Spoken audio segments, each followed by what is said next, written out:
Bonjour les amis, alors la plupart de vous ne me connaissent pas, j'aurais préféré que ça reste comme ça. Je suis Maître Yoda, l'ex-coach de Lorenzo Becker. Et je suis désolé, je fais juste la vidéo avec un iPhone parce que je n'ai pas les moyens techniques de Lorenzo. Je n'ai pas un ami directeur de production à France Télévisions qui m'aide pour faire mes montages. On y reviendra un petit peu tout à l'heure sur cette personne qui est assez proche de Lorenzo, je pense que ça va vous amuser. Voilà, donc Lorenzo Becker. Alors, qu'est-ce que je vais pouvoir vous dire? Il y en a, hein. Il y en a. Alors, qu'est-ce qui s'est passé? On va partir du début, hein.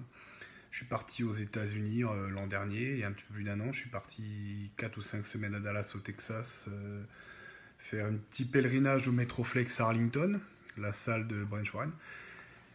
Et comme vous, j'ai regardé les vidéos de Lorenzo Becker. Je me dis, putain, ce mec-là, c'est bien quand même ce qu'il fait et tout, c'est sympa et tout. Et je lui écris en lui disant, j'aime bien ce que tu fais, j'aimerais bien qu'on se rencontre et tout. Donc le gars me répond et tout, donc moi je me dis, formidable. Et puis honnêtement, je me suis dit à cette époque-là, il peut t'apporter beaucoup dans ton coaching et dans ton marketing et dans ta publicité. Il faut dire les choses comme elles sont. Mais je trouvais que c'était assez sympa ce qu'il faisait. Et puis je trouvais qu'il avait un physique quand même assez exceptionnel. Et bon, j'avais vu ces histoires avec la police et tout, machin, mais enfin, des embrouilles, tout le monde en a, des bagarres avec les copines, tout le monde en a, ça peut plus ou moins mal se terminer. Ça, c'est le lot de tout le monde, hein. Voilà. Donc Lorenzo me répond, et puis peu de temps après que je sois rentré des USA, il vient chez moi.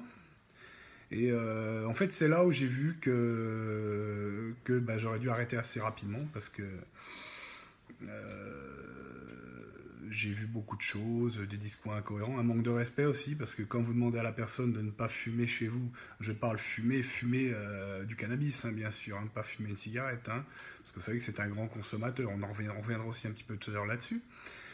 Donc quand vous demandez à une personne de ne pas fumer chez vous, et que bon, le premier soir elle le fait, et que quelques temps après vous la trouvez en train de fumer à la fenêtre alors que vous lui avez dit de ne pas fumer chez vous, moi, je ne sais pas, mais si je viens chez l'un ou l'autre de chez vous et que je rentre sans enlever mes godasses et que je dis je t'emmerde, à mon avis, ça va pas bien se passer, hein. Quand je vais chez les gens, je m'assois, je dis merci, je prends un petit café et puis je me tais, je dis bonjour madame, hein. Donc déjà là, ça commençait un petit peu mal.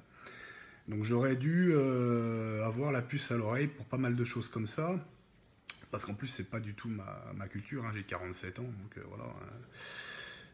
Je ne dis pas que j'ai jamais tiré sur un joint. D'ailleurs, une fois avec Lorenzo, j'ai tiré deux lattes sur son joint et le lendemain, j'ai eu beaucoup de mal à me réveiller, je l'avoue, hein.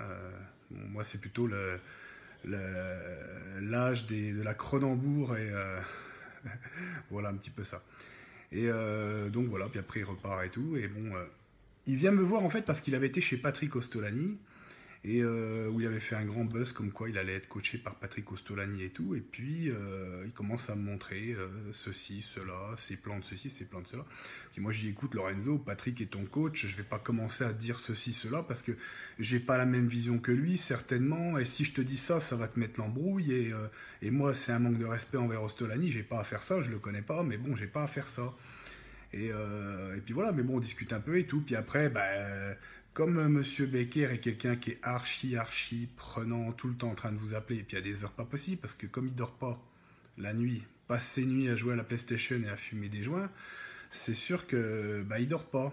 Donc vous, quand vous êtes un père de famille et que vous avez 47 piges, à 2 heures du matin, même si je travaille très tard, je dors. Donc c'est compliqué, c'est compliqué. C'est assez compliqué. Donc voilà, qu'est-ce que je voulais dire à part ça?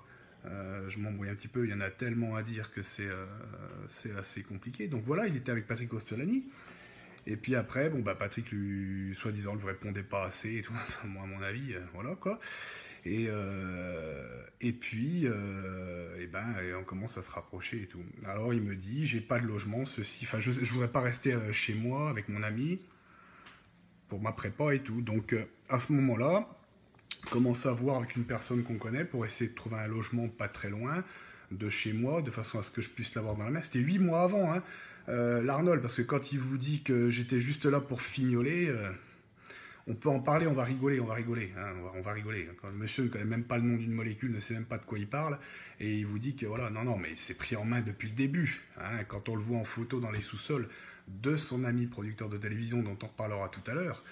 il est obèse. Hein, c'est absolument horrible. Bon, c'est selon ce qui s'est passé avant, hein, ça arrive à tout le monde. Hein. L'année dernière à France IFBB, j'étais assez grassouillet, on va dire. Hein. J'avais un peu lâché les chevaux. Voilà. Et donc qu'est-ce que je disais? C'est un peu décousu ma conversation. Là, on se renseigne pour qu'il puisse avoir machin, un appartement, une salle, tout ça. Donc, moi, je commence à dire aux gens, ouais, il va venir, on va s'entraîner là, il va faire comme ça et tout et tout. Et monsieur, la veille, m'appelle, je ne viens pas. Ah ben non, je ne viens pas.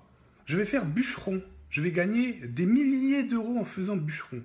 Alors là, déjà, j'ai rigolé parce que, déjà, je suis d'origine yougoslave slovène, donc je suis issu d'une famille de bûcherons, donc je sais ce que c'est que le bûcheronnage. Déjà, on ne gagne pas 5 000 euros par mois. Hein. Puis pour être bûcheron, il faut se lever, puis il faut y aller. Hein. Donc connaissant le loustic, on rigole. Je commence à m'embrouiller, ça commençait déjà à gueuler, parce que on est passé pour des baltringues envers les gens avec qui on s'était engagé. J'avais commencé à parler, j'aurais peut-être pas dû, on est passé pour des baltringues. Voilà. Et alors, il est parti faire bûcheron, et puis bon, il a commencé 2-3 coups là-bas et tout. Puis une nuit, il m'appelle, donc ça c'est pour les gens qui l'ont hébergé. Pour les gens qui l'ont hébergé, écoutez bien, parce que j'ai une petite info pour vous, c'est les poissons de votre petit garçon, les poissons. Donc Monsieur Becker m'appelle à 2h du matin, il était mort de rire, il me dit j'ai pas pu aller pisser jusqu'au chiottes, j'ai pissé dans l'aquarium et tous les poissons sont crevés. Et le ptio, quand il s'est levé le lendemain matin, il pleurait, parce que les poissons étaient crevés. Et il me dit ça, moi, qui suis un protecteur de la nature et tout.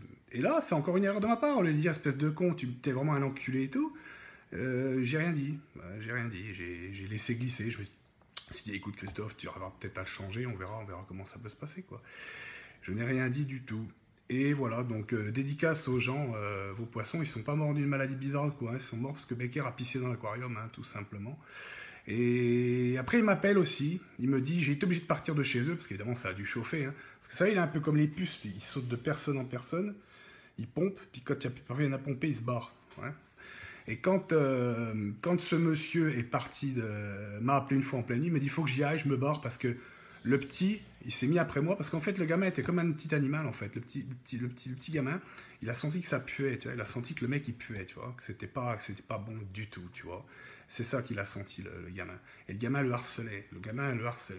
Et il m'a dit, il a fallu que je parte parce que j'allais faire du mal au gamin. Et de la façon dont il me l'a dit, je peux dire aux gens là chez qui il était hébergé que vous êtes peut-être passé à côté de quelque chose de plus grave. Moi, je peux vous le dire parce que les tendances psychopathiques de ce type-là sont quand même bien avérées. Hein. Voilà un petit peu le truc. Hein. Donc voilà, donc monsieur revient, il part. Et après, il était hébergé à Paris. Donc là, il est resté 6 mois à Paris. Alors là, c'est la petite parenthèse, on va rigoler. Parce que monsieur Becker raconte qu'il a fait un héritage, que ceci, que cela. Non, pas du tout. Vous trouvez des vidéos sur le net quand il a à peu près 16 ans. Il suffit de taper Lorenzo Becker nude. Hein, vous allez trouver les vidéos. Mais il n'a pas arrêté. Hein. C'est-à-dire que depuis France, il traîne avec un monsieur qui est directeur de production à France Télévisions, qui s'appelle monsieur Sylvain D. Je ne donnerai pas le nom parce que comme ça, je ne serai pas poursuivi pour diffamation, bien que cette personne, tout le monde la connaît hein, dans le milieu du bodybuilding, on sait ce qu'il fait, qui est un homosexuel notoire, après tout le monde fait ce qu'il veut.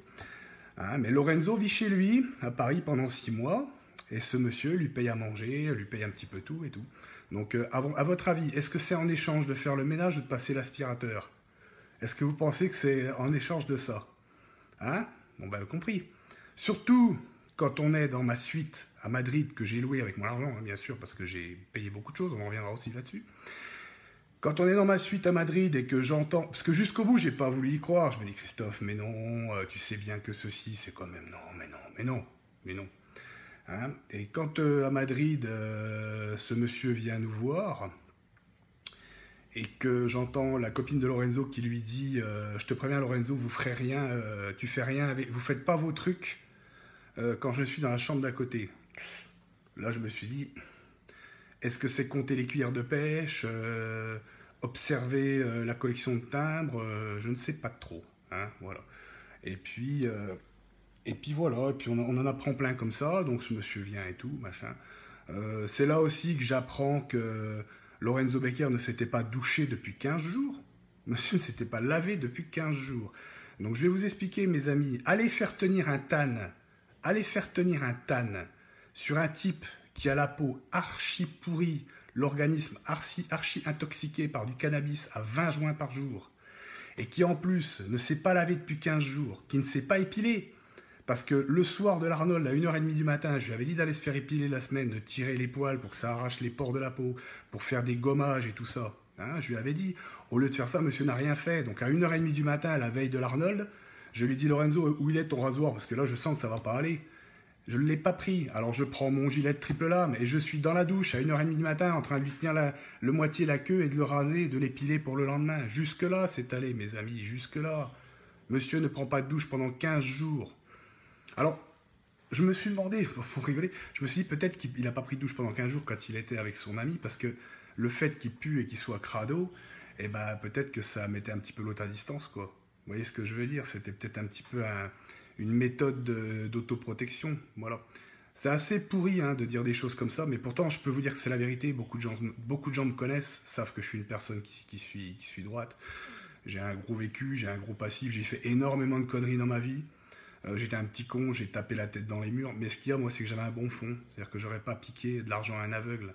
Hein, comme Lorenzo qui s'amusait à me dire que quand il avait 15 ans, ce qu'il s'amusait à faire, c'était piquer de l'argent à des vieilles pour s'acheter ses premières vitamines. Ça ne me fait pas rire du tout. Pas rire du tout. Hein, Lorenzo, ça ne me fait pas rire. Quand on va chez tes parents adoptifs, tu crois pas que tu les as fait assez souffrir, tes parents adoptifs? Tu crois pas que tu les as fait assez souffrir et tu crois pas que tu continues à les faire souffrir et que tu vas chez eux, que ça fait je sais pas combien de temps que tu les as pas vus, tout ça pour faire garder les chiens parce qu'on va à Madrid, et que la seule chose que tu arrives à faire, c'est de rouler un pétard sur la table devant eux. Tu crois que c'est du respect, ça? Tu crois que c'est du respect, mon garçon? Est-ce que tu crois que c'est du respect? Hein? Voilà. Et les gens, là, vous savez pourquoi on est allé à Madrid en voiture? Ce crétin, là, j'avais fait faire tous les papiers. On avait vu la préfecture, sa copine y avait fait tous ses papiers, parce que monsieur n'a aucune carte d'identité, pas de passeport, et vous prenez l'avion comment? Avec un permis de conduire, certainement pas. Et moi, je voulais qu'il fasse les papiers, que je paye l'avion, qu'on descende en avion, que ça dure 1 heure.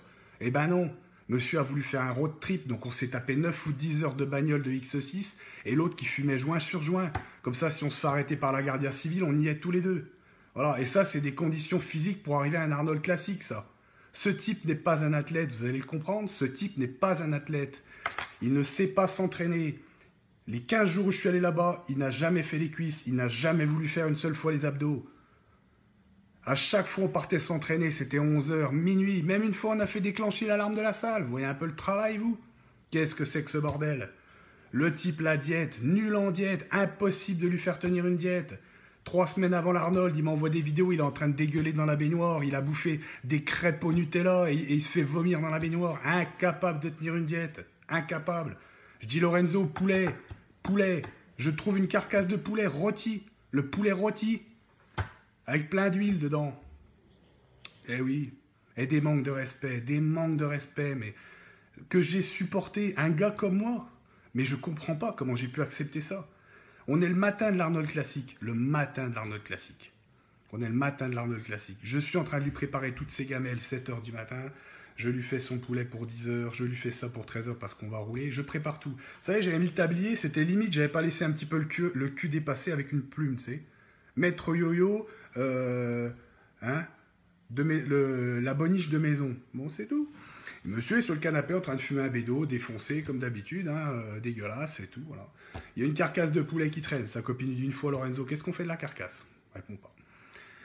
Deuxième fois, lui demande qu'est-ce qu'on fait de la carcasse? Il répond pas. Il sort de la pièce, il va pisser, je sais pas quoi. Je dis écoute, jette-moi ça, c'est dégueulasse. De toute façon, je cuisine pas avec ça, tu me jettes ça. Il revient dans la pièce. Ouais, il commence à me faire chier, me prenez pour un con, bande d'enculés, moi, c'est mon poulet et tout. Je suis en train de lui faire à bouffer, moi, 47 piges. Et ce monsieur de 23 balais me parle comme ça. Je vous jure, vous savez, il y a des gens qui connaissent mon passé. Hein. J'ai pris le couteau comme ça. Je me suis dit, Christophe, ne fais pas ça, ne fais pas ça. Ne fais surtout pas ça. Serre les dents, finis ton travail, et après, on laissera tomber, tu te débrouilleras, t'as voulu t'y mettre, et ben tu vas au bout, mon pote, maintenant. Tu tiens ta parole, tu vas au bout. Voilà un petit peu le truc. Hein. Voilà. Alors, on va parler de toute la prépa, tout ce qui s'est passé, parce que M. Becker dit que j'ai gagné de l'argent. Alors, il faut savoir que les 9 mois de coaching que j'ai fait avec lui, ça a été gratuit, hein, il n'a pas payé, parce que monsieur ne veut pas payer de coach, mais bon, moi je ne l'ai pas fait payer, pourquoi? C'est moi qui ai décidé, parce que je me suis dit, ça m'a apporté de la publicité. Donc, c'est aussi, je ne vais pas non plus dire le contraire. Hein. Donc, 9 mois de coaching pas payé. J'ai pris 15 jours de congé Pour aller passer avec lui à Toulouse, j'ai loué un appartement. Donc 15 jours de manque à gagner puisque j'ai pas travaillé. Hein, et moi je travaille, je suis un entrepreneur. Hein, donc si je travaille pas, j'ai pas de sous qui rentrent. Hein, voilà, 15 jours. Le voyage à Madrid, l'appartement à Madrid, et plusieurs milliers d'euros de ce que vous savez dont on a besoin quand on est bodybuilder à ce niveau. Où je prenais, je disais mais non t'inquiète pas, je vais m'arranger, et j'arrangeais. Des milliers d'euros j'ai foutu là-dedans, des milliers et des milliers d'euros. C'est de ma faute, hein, je suis un con, j'ai voulu investir, voilà. J'ai eu une centaine de demandes de coaching par rapport à ça, honnêtement j'ai gardé 10 personnes. Sur les 100 personnes, c'était des IS, des gamins de 16 ans, voilà, c'était que ça, donc ça m'a rien apporté du tout. Donc là, vous voyez, mes j'aime, ils descendent un petit peu sur mon site, il y en a d'autres qui reviennent, vous savez, voilà, hein, de toute façon. Je vous dis, des vidéos comme ça, avec des histoires comme ça, de toute façon, c'est... Même que je vous le présenterai comme étant un pédophile, il y en a certains qui diront que c'est un mec bien, puis il y en a d'autres qui voudront le tuer. Donc ça ne changera rien du tout, ça va faire qu'alimenter la polémique. Mais bon, à un moment, il faut bien quand même que je me montre un petit peu comme je suis, que les gens, vous voyez, voient un petit peu comme je suis, avec mes 120 kilos, parce qu'il y a quand même beaucoup de petits kékés qui parlent derrière le clavier, puis il faut savoir que quand ils vont être en face de moi, ça va se passer autrement. Et là, ce sera plus la peine de dire « Je m'excuse, maître Yoda. Je viens ce week-end à Colmar. Je viens ce week-end à Colmar. Sans problème. Sans problème. Hein? Je refuse pas. Je suis un samouraï, j'y vais. Hein? Donc vous allez voir. Je vous préviens de suite. Le premier connard qui va venir me parler de travers, je peux vous le dire, ça va bien se passer. Hein? Faut quand même pas me prendre pour ce que je ne suis pas. D'accord? Voilà, c'est juste ça. Ça, c'est une petite parenthèse. C'est parce que je commence à m'énerver, ça monte un peu au cerveau. J'ai pas bouffé depuis hier soir. Hein, donc voilà. Et on a encore plein de trucs hein, sur cette histoire de sponsoring. Alors après, on va parler de l'Arnold Classic. Qu'est-ce qui s'est passé à l'Arnold Classic? Bah déjà, Becker, il a saboté son Arnold parce qu'il savait très bien que de toute façon, il ferait une place de merde. Quoique, parce que je ne sais pas si vous voyez la vidéo quand il est dans le parking du sous-sol là, chez son ami monsieur machin, là, vous savez, monsieur, je te donne de l'argent et tu me... Hein, et ben quand il est dans ce parking-là, et après, quand il est dans la chambre d'hôtel, j'estime qu'il y a quand même un beau travail. Il arrive à 1m70, 95 kg sec. Et je peux vous dire qu'il en a fait des conneries hein, pendant la prépa. Hein, des trucs de travers, il ne savait pas, il oubliait de prendre des trucs, c'était du grand n'importe quoi. Je pense qu'au bout du compte, c'est pas trop mal. Bon, il manque de cuisses, les abdos sont pas là. Mais bon, voilà. Il faut quand même dire que c'est un gars qui a un bon physique, très très doué, une belle génétique. Et que s'il avait toutes ses qualités d'athlète comme un Peter Potepa que je viens d'emmener au top 5 à l'Arnold Classic, n'oubliez pas ça non plus. Que j'ai aussi un palmarès. J'ai Christophe Durand, champion de France à FCPAS, en lourd, Grand Prix 2, toute catégorie en lourd, Grand Prix 2 en lourd aussi. Après, j'ai Peter Potepa, deuxième à Colmar, Peter Potepa, champion de France IFBB, Peter Potepa, top 5 Arnaud Classique. Alors, qu'est-ce que viennent foutre ces mecs-là me chercher si je suis une baltringue, quoi? C'est ça que je comprends pas. Il y a quelque chose qui va pas quelque part. Hein? Voilà un petit peu. Donc je peux vous dire que ce gars-là, s'il avait les qualités d'un Potepa, que je puisse le driver et parler avec lui comme avec Peter, mais en 1 an et demi, il est pro ce type, c'est sûr. Alors que là, je vous le dis mes amis, moi ce que je dis à monsieur Becker, c'est calme-toi Lorenzo, reste tranquille, et puis au bout d'un moment, entraîne-toi, reprends la diète, reprends tout, puis gagne-nous quelque chose, un petit peu quelque chose. Parce que tu as été champion de France, t'étais... bourré au M&M's comme un mulet, et puis c'est Patrick Ostolani qui t'a sauvé parce que juste après ta finale, t'es tombé, t'as failli crever, il a fallu déshydratation et compagnie, et puis vous étiez 4 ou 5 juniors qu'à cette époque-là, il n'y a encore pas de gros, voilà, mais depuis t'as gagné quoi? T'as rien gagné du tout. Chaque fois que t'as voulu te préparer, il y a eu un clash. Et je suis désolé Lorenzo, quand il y a eu l'embrouille, que les gendarmes sont venus, que t'avais plus ou moins tabassé ta copine, et puis que ça commençait à repartir et tout, j'étais pas là. Quand tu t'es fait virer de tous les gigagyms, j'existais pas. Donc à un moment, il faut arrêter de me mettre tout sur le dos, quoi. Je veux bien être la cause de tous tes malheurs. Voilà. Hein. J'ai fait des conneries pendant sa prépa. Je reconnais que j'ai fait des conneries. Mais j'ai fait des conneries parce qu'il ne voulait rien écouter. Il était borné, il savait mieux que moi. Je réfléchis pour sa prépa pendant 2, 3 jours, 4 jours, j'essaie de mettre le truc sur papier et tout. Le mec me harcèle, me dit, bah moi l'année dernière, ma prépa en 10 minutes, elle était torchée. Ah bah oui, ça s'est terminé à coup de taser avec les policiers. C'est sûr qu'elle était torchée, sa prépa. Voilà le manque de respect. Voilà le manque de respect. Alors, mais pourquoi il vient me chercher, quoi? C'est ça que je comprends pas. Hein? Et par rapport à lui, c'est lui qui a inventé Maître Yoda, c'est grâce à lui que j'ai acheté mon BMX 5 et tout. Non mais ça va pas, mon garçon. du coaching, ça fait 20 ans que j'en ai. J'ai commencé les diètes avec monsieur Jean Texier et tout dans les années 80. T'étais même pas né, alors reste tranquille, s'il te plaît. Apprends déjà à faire une diète, que tu fais des diètes à tes élèves, que des gamins viennent se plaindre sur des forums qui font 60 kilos et tu leur fais des diètes à 6000 calories, baltringue, que t'es même pas foutu de calculer les calories pour un mec qui fait une diète, alors que c'est la base, hein. Et tu me critiques pour des trucs de chimie, que toi tu vas tuer des gens, que tu te permets de faire des choses. Non mais sans déconner, à un moment faut arrêter quoi, hein. Un préparateur de haut niveau, c'est un préparateur de haut niveau. On sait très bien ce que c'est dans le bodybuilding. Il faut arrêter de se voiler la face. Seulement, moi, je ne mets pas des copies de page écran avec le nom, les prénoms, les trucs des gens et tout. Mais tu crois que ça va rendre service à qui, tes conneries? On va se retrouver tous les deux au placard, c'est tout ce qui va se passer. Tu sais que pour moi, ce ne sera pas la première fois. Donc voilà. Enfin, moi, la première fois que j'y suis allé, c'était pas parce que j'avais touché des grands-mères, hein, ni des gamins. On est bien d'accord. On est bien d'accord. Donc voilà un petit peu le truc. Hein. Ce monsieur sabote son Arnold classique. Il est monté sur scène, il a sué. La peau dégueulasse et tout. Il s'était déjà moitié battu avec un agent de sécurité. Il bouscule tous les gens sur scène. Sur scène, quand on fait une compétition, on est droit, on regarde les gens, on reste les vastes externes sortis, on reste les dorsaux sortis. Il bousculait, il tabassait tout le monde sur le côté et tout. Il se fait jeter de la scène. Il commence à se battre avec un agent de sécurité. Il y avait des gens dans les juges, Thierry Ossonac, qui le connaît 2 ans ou 3 ans avant. Thierry Ossonac lui avait dit, je peux te coacher. Il a dit, ouais, moi j'ai posé un tour. Thierry Ossonac avait dit, c'est un petit con. Hein, des paroles un petit peu prémonitoires. Ces gens-là étaient dans le jury. J'ai été obligé de m'excuser avec Philippe Eschler, avec Mario Valero. J'ai encore été obligé d'aller dire je m'excuse de l'attitude parce que franchement, voilà, on s'est carbonisé, quoi. On s'est carbonisé sur des trucs comme ça. Mais il a saboté, il a fait exprès. C'est parce que les mecs savent qu'ils vont rien faire, ils sabotent. Voilà, ce mec-là, il a la culture de la défaite, hein, c'est tout. Hein. C'est tout. Hein. Voilà, je pense que j'ai fait un petit peu le tour. Je pense qu'il y a encore sûrement quelques conneries à dire, mais voilà. Et je vous dis, hein, moi je pense que oui, j'ai fait des erreurs, mais c'est de ma faute, parce que je me suis laissé forcer à faire des trucs. C'est-à-dire que quand je ne voulais pas faire quelque chose, de lui dire non, Lorenzo, je ne veux pas faire ça, c'est hors de question. Voilà. Il va vous parler certainement d'un truc à un moment que j'ai fait qu'il a chopé un abcès, ben c'est de ma faute, parce que la longueur de ce qu'il fallait, c'était pas la bonne. Je le savais pertinemment, mais comme celui-là, il a la trouille pas possible de ces choses-là, j'ai fait. Et puis bon, ben, il n'a pas eu de chance, ça aurait pu passer, c'est pas passé, il a fait un abcès. Mais c'est de ma faute, j'aurais dû dire non, je reconnais que c'est de ma faute. Voilà, je reconnais que depuis le début, j'ai pas été un bonhomme, que j'ai pas ouvert ma gueule, que je l'ai pas jeté assez vite, que j'ai pas mis les choses au clair, et puis que je me suis pas préservé. Et aujourd'hui, j'en paye les conséquences, et voilà. Après, moi, j'ai une famille, j'ai des gens qui m'apprécient, hein, j'ai les frères Bogert, qui sont des amis très très proches, Ludo, Greg, j'ai Peter que j'adore, qui des fois il m'énerve, mais bon, ça c'est rien du tout.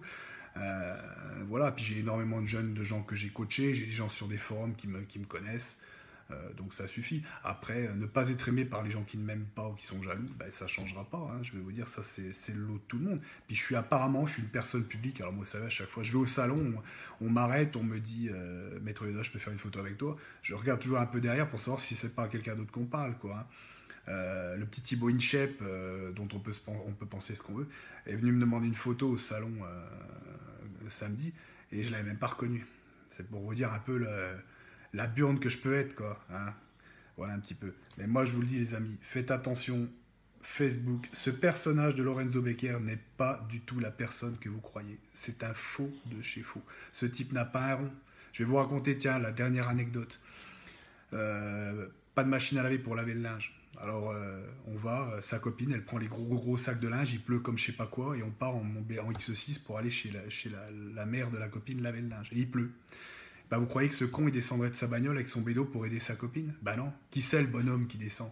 Bah ouais, j'ai 47 ans, je suis un bonhomme, je suis macho, tout ce que tu veux. Bah je descends, puis je prends les sacs et puis je les tends à sa copine, parce que la pauvre, il faut qu'elle saute la barrière. Mais lui, il bouge pas de la voiture. Parce que nous, on est des larbins. Voilà, ce genre de truc. Et puis voilà la connerie, vous allez voir, le Yoda, la saloperie que c'est, Yoda. Avant de partir, j'ai failli aller à Darty pour lui acheter une machine à laver. Je me suis dit, ça va lui faire plaisir, je vais lui acheter une machine à laver, elle pourra laver son linge et tout ça. Voilà. Hein. Donc, voilà. Cette personne n'est pas la personne que vous croyez. Alors moi, je vous dis, Je suis capable de faire des erreurs. Bon, maintenant, je progresse quand même pas mal, hein, puisqu'il y a des athlètes de haut niveau qui sont à mon écoute. Je leur fais gagner quand même des belles petites choses. Je ferme ma gueule sur le net, je fais mon petit chemin, je ne critique jamais personne. Je vois des choses sur certains coachs, je ne veux même pas donner des noms, je ne les connais pas, qu'est-ce que vous voulez que je rentre dans des... Puis même si je les connaissais, que c'était une embrouille entre eux et moi, j'irais parler avec eux. Mais Becker, j'ai pas pu parler avec eux, parce que ce qui s'est passé, parce qu'il va dire que je l'ai laissé tomber comme une merde, ben c'est un peu ça. Oui, c'est vrai. Parce que le problème, c'est que sur la fin, quand il a commencé à voir que je m'occupais de Peter, qu'est-ce qui s'est passé? Commence à péter les plombs, à m'envoyer des SMS de menaces de mort. Je les ai, ils sont chez mon avocat. Je vais te crever, je vais te casser les jambes et tout. En SMS avec son numéro de téléphone. Alors que ce type a un sursis d'1 an sur le dos pour ce genre de choses déjà. C'est-à-dire qu'une plainte contre ça, c'est garde à vue, prison directe. Hein. Mais c'est pour ça que je comprends pas son cheminement. Quoi. J'ai vu quelque chose qui va pas. Mais je pense qu'il a disjoncté parce qu'il a vu que Peter avait fait une bonne place à l'Arnold. Et Peter Potepa pourra vous confirmer. Vous savez ce qu'il a fait, Lorenzo Becker? Vous savez ce qu'il a fait? Il y a une semaine, il a recontacté Peter en essayant de parler gentiment avec lui, en lui disant « Ouais, Yoda, tu sais, j'ai rien contre lui, tout, j'aimerais bien m'expliquer, pour que je le reprenne comme coach. Pour que je le reprenne comme coach. » Vous savez pourquoi? Mais parce que personne ne veut de lui. Vous croyez qu'un Patrick Tuort, ça va vouloir d'un machin pareil, vous? Personne ne veut de lui.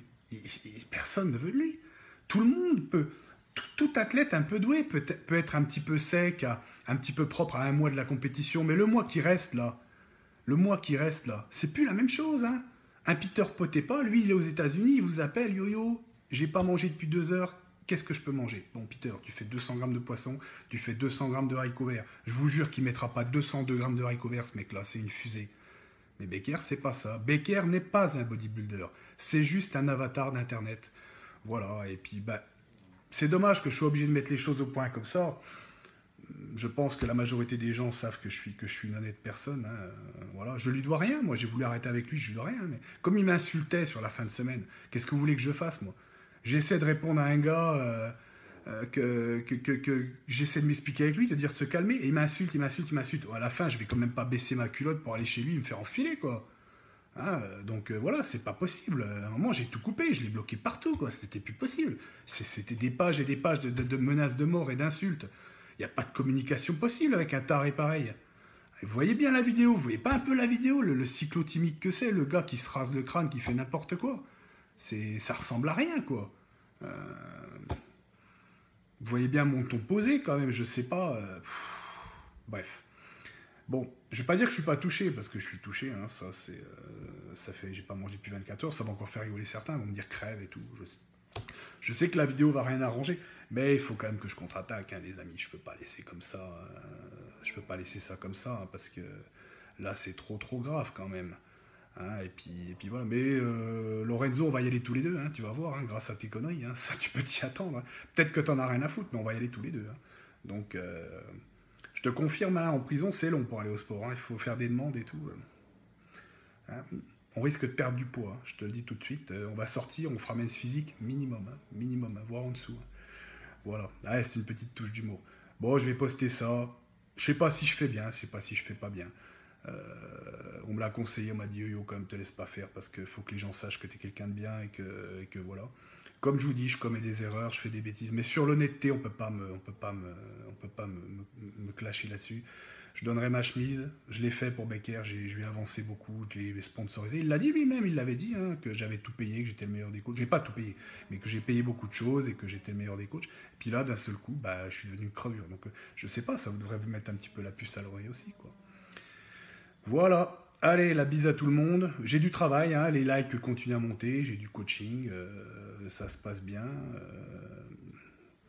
Donc on va continuer comme ça, en espérant que les choses se calment. Hein. Moi je dis à Lorenzo, j'ai retiré les photos. Apparemment il voulait que je retire les photos de mon site, je les ai retirées. Je ne dirai plus dans mon annonce d'accueil que j'étais son coach, à la limite s'il veut. Et puis s'il arrête ses conneries, j'arrête. Moi j'arrête aussi, c'est pas un souci, hein, je lui en veux pas. Hein. Je sais qu'au fond de lui il est malheureux. Voilà, c'est vrai qu'il a eu une enfance terrible, mais à un moment faut se rendre à l'évidence, quoi. Moi aussi, hein, je vais vous dire, voilà quoi. Ma mère se barrait à poil dans la rue et mon père était absent, donc voilà, on va pas tous chialer les gars, hein, on a tous eu des problèmes de jeunesse et tout. Hein. Donc voilà, mais je pense que s'il continue comme ça, on va avoir une nouvelle assez désagréable d'ici quelques temps. Il va avoir un problème, quoi. Donc c'est pas souhaitable, hein, c'est jamais souhaitable. Voilà, allez, je vous laisse et puis bonne continuation, mais c'est quand même assez dommage de faire basculer le bodybuilding dans une voie comme ça. Allez, à plus.